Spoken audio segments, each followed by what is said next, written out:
80 के दशक के आखिरी सालों और 90 के दशक की वो अभिनेत्री जो नजर तो कुछ फिल्मों में आई, लेकिन अपनी खूबसूरती से सिनेमा के शौकीनों के जहन में बस गई। कई बड़ी और हिट फिल्मों में और कुछ लोकप्रिय टीवी शोज में काम करने के बावजूद अर्चना जोगलेकर को याद करने वाले आज बहुत ही कम लोग मौजूद हो गए। अर्चना जोगलेकर का जन्म कब हुआ इसकी जानकारी तो हमें मिल नहीं पाई, लेकिन हम ये पता करने में जरूर कामयाब रहे कि अर्चना जोगलेकर का जन्म महाराष्ट्र के नागपुर शहर में हुआ था। हालांकि ज्यादातर लोग कहते हैं कि अर्चना जोगलेकर का जन्म मुंबई में हुआ था, लेकिन यह सच नहीं है। इनका जन्म मुंबई में नहीं हुआ था। क्योंकि उनके पिता आर्मी में नौकरी करते थे, तो जिन दिनों अर्चना का जन्म हुआ था उन दिनों उनकी पोस्टिंग नागपुर में थी। अर्चना का एक बड़ा भाई भी है। अर्चना काफी छोटी थी जब इनके पिता का ट्रांसफर नागपुर के पास ही मौजूद एक छोटे से कस्बे चंद्रपुर में हो गया था। इस तरह अर्चना की स्कूलिंग चंद्रपुर में ही हुई, मगर बाद में जब अर्चना के पिता का तबादला मुंबई हुआ तो इनका परिवार मुंबई आ गया। अर्चना की मां आशा जोगलेकर, जो कि एक निपुण कथक नृत्यांगना थी, उन्होंने मुंबई आकर साल 1963 में अर्चना नृत्यालय नाम से मुंबई में एक कथक डांस स्कूल खोल लिया। इस डांस स्कूल में दूसरे बच्चों के साथ अर्चना ने भी कथक की ट्रेनिंग ली और कथक में अर्चना ने निपुणता हासिल की। कथक के साथ साथ अर्चना मुंबई से अपनी पढ़ाई भी कर रही थी। मुंबई यूनिवर्सिटी से अर्चना कॉमर्स में ग्रेजुएशन कर रही थी। ग्रेजुएशन का आखिरी साल अर्चना की जिंदगी का वो साल बना जब यह तय हुआ कि अर्चना फिल्म इंडस्ट्री का हिस्सा बनेगी।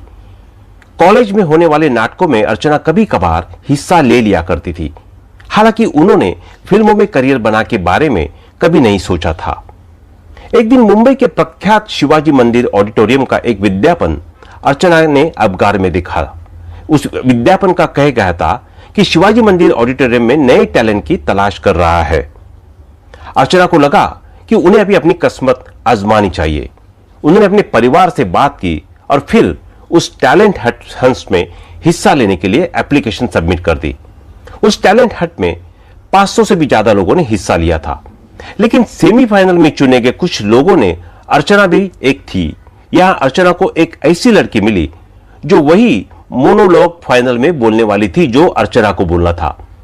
अर्चना ने उस लड़की से गुजारिश की कि वो अपना मोनोलॉग बदल ले, लेकिन वो लड़की नहीं मानी। तब अर्चना ने खुद रात भर जागकर अपने लिए एक दूसरा मोनोलॉग तैयार किया और उसकी प्रैक्टिस की। अगले दिन फाइनल में अर्चना ने इतना शानदार प्रदर्शन किया कि उन्हें फर्स्ट प्राइज दिया गया। उसी शो के जजेस ने अर्चना को एक नाटक में लीड रोल भी दिलाया। वो एक मराठी नाटक था और उस नाटक को काफी पसंद किया गया था। महज 2 साल के भीतर अर्चना के उस नाटक के 400 से भी ज्यादा शोज हुए थे। अर्चना का फिल्मी करियर अभी शुरू भी नहीं हुआ था और वो मुंबई में पहले ही मशहूर हो चुकी थी। उस नाटक के लिए अर्चना को ढेरों अवार्ड्स मिले थे। अखबार में अर्चना की तारीफ करते हुए ढेरों आर्टिकल्स आने लगे थे। अखबारों में जब अर्चना की तारीफों का सिलसिला लगातार चलता रहा तो अर्चना पर फिल्म इंडस्ट्री की नजर भी जाने लगी। कई डायरेक्टर्स और प्रोड्यूसर्स अर्चना को अपनी फिल्म में लेने के ख्वाहिश जताने लगे। अर्चना के पास कई ऑफर्स भी आए, लेकिन ढेर सारे ऑफर्स रिजेक्ट करने के बाद आखिरकार अर्चना ने एक ऑडियो फिल्म से अपने करियर की शुरुआत की। यह फिल्म भी सुना छोड़िया, जो कि साल 1987 में रिलीज हुई थी। इसी के साथ ही अर्चना का टीवी करियर भी शुरू हो गया था। साल 1987 में ही दूरदर्शन पर ब्रॉडकास्ट हुए शो चुनौती में यह पहली दफा छोटे पर्दे पर दिखी। इसके बाद अर्चना कुछ और हिंदी और मराठी फिल्मों में भी दिखी। इनकी प्रमुख हिंदी फिल्मों की बात करें तो वे नजर आई मर्दानगी, बिल्लू बादशाह, संसार, बात है प्यार की, आतंक ही आतंक और आंख से खिलेगे। इनमें बिल्लू बादशाह और संसार में अर्चना की एक्टिंग की काफी तारीफें हुई थी। मराठी सिनेमा की बात करें तो रंगत संगत और एकापेक्षा एक नाम की फिल्मों में इन्होंने मराठी फिल्मों के कॉमेडी किंग स्वर्गीय लक्ष्मीकांत बेर्डे और अशोक सराफ के साथ मिलकर दर्शकों को खूब हंसाया। केवल उड़िया, हिंदी और मराठी ही नहीं, अर्चना ने कुछ तमिल फिल्मों में भी काम किया है। इनमें सबसे प्रमुख है साल 1994 में रिलीज हुई मोगा मूल।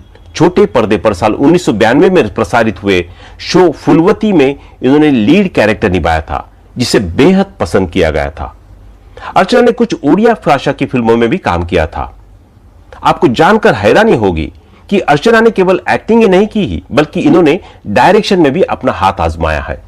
साल 1996 में डीडी मेट्रो पर आने वाले शो साम्राज्य को इन्होंने ही डायरेक्ट किया था।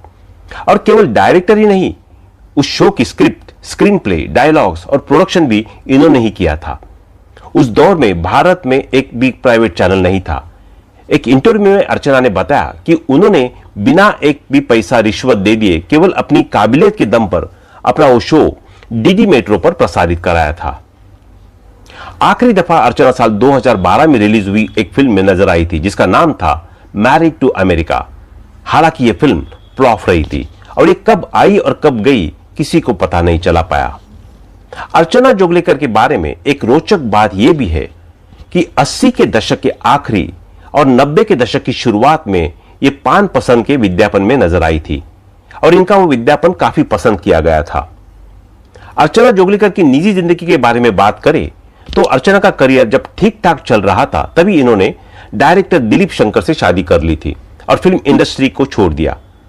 अचानक उठाया गया इनका एक कदम कई लोगों के लिए हैरतअंगेज था। लोगों की हैरानी और भी ज्यादा जब बढ़ गई जब अर्चना भारत छोड़कर अपने पति के साथ हमेशा के लिए अमेरिका जाकर बस गई। साल 1999 में अर्चना ने अपनी मां के डांस स्कूल अर्चना नृत्यालय की एक शाखा अमेरिका के न्यू जर्सी शहर में खोली। अर्चना खुद भी न्यू जर्सी में ही रहती थी। हालांकि वो भारत लगातार आती जाती रहती है। साल 1997 में ओडिशा में एक फिल्म की शूटिंग के दौरान अर्चना को अपनी जिंदगी का सबसे बुरा तजुर्बा हुआ था। ओडिशा की राजधानी भुवनेश्वर में अर्चना एक ऑडियो फिल्म की शूटिंग कर रही थी। एक दिन अर्चना के होटल के कमरे में एक अनजान आदमी घुस गया और उसने अर्चना के साथ रेप करने की कोशिश की। अर्चना जोर जोर से चिल्लाई और होटल में मौजूद बाकी लोग अर्चना के कमरे में आए। माजरा समझते ही लोगों ने उस अजनबी को पकड़ लिया और पुलिस के हवाले कर लिया। पुलिस ने उस आदमी को गिरफ्तार कर लिया। तकरीबन 13 साल तक मुकदमा चलने के बाद उस आदमी को अदालत ने 18 महीने जेल की सजा सुनाई। अर्चना अब अपने पति और बच्चों के साथ अमेरिका में रहती है। वह अपनी डांस एकेडमी तो चलाती है, साथ ही अमेरिका की कई यूनिवर्सिटीज में भारतीय क्लासिकल डांस की क्लास लेने भी जाती रहती है। इस तरह अर्चना जोगलेकर भारतीय संस्कृति का प्रचार प्रसार अमेरिका में भी कर रही है और यह हम भारतीयों के लिए एक गर्व की बात है। तो दोस्तों, अभी के लिए बस इतना ही। मिलते हैं अगली वीडियो में। तब तक आप अपना ध्यान रखिए। Bye bye.